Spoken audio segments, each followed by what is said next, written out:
છેલ્લા કેટલાક દિવસોથી ગુજરાતમાં મિશ્ર ઋતુની અનુભવ થઈ રહ્યો છે, પરંતુ હાસ હવે ગરમીમાંથી મળશે આંશિક રાહત. ફૂંકાઈ શકે છે ઠંડા પવનો. જી હા, હવામાન વિભાગ દ્વારા આગાહી કરવામાં આવી છે કે આગામી 4 દિવસ ગરમીમાંથી આંશિક રાહત મળશે.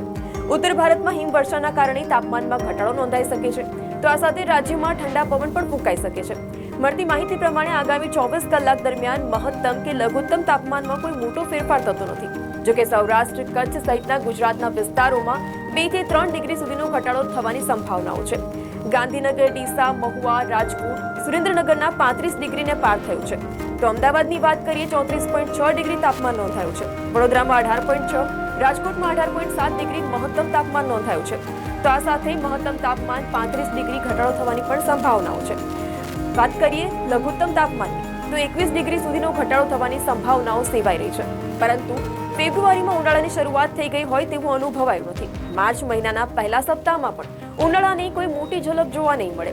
લઘુત્તમ અને મહત્તમ તાપમાન વધ્યું છે, એટલે કહી શકાય કે આ સપ્તાહમાં ભયંકર ગરમી પડે તેવા કોઈ એંધાણ નથી.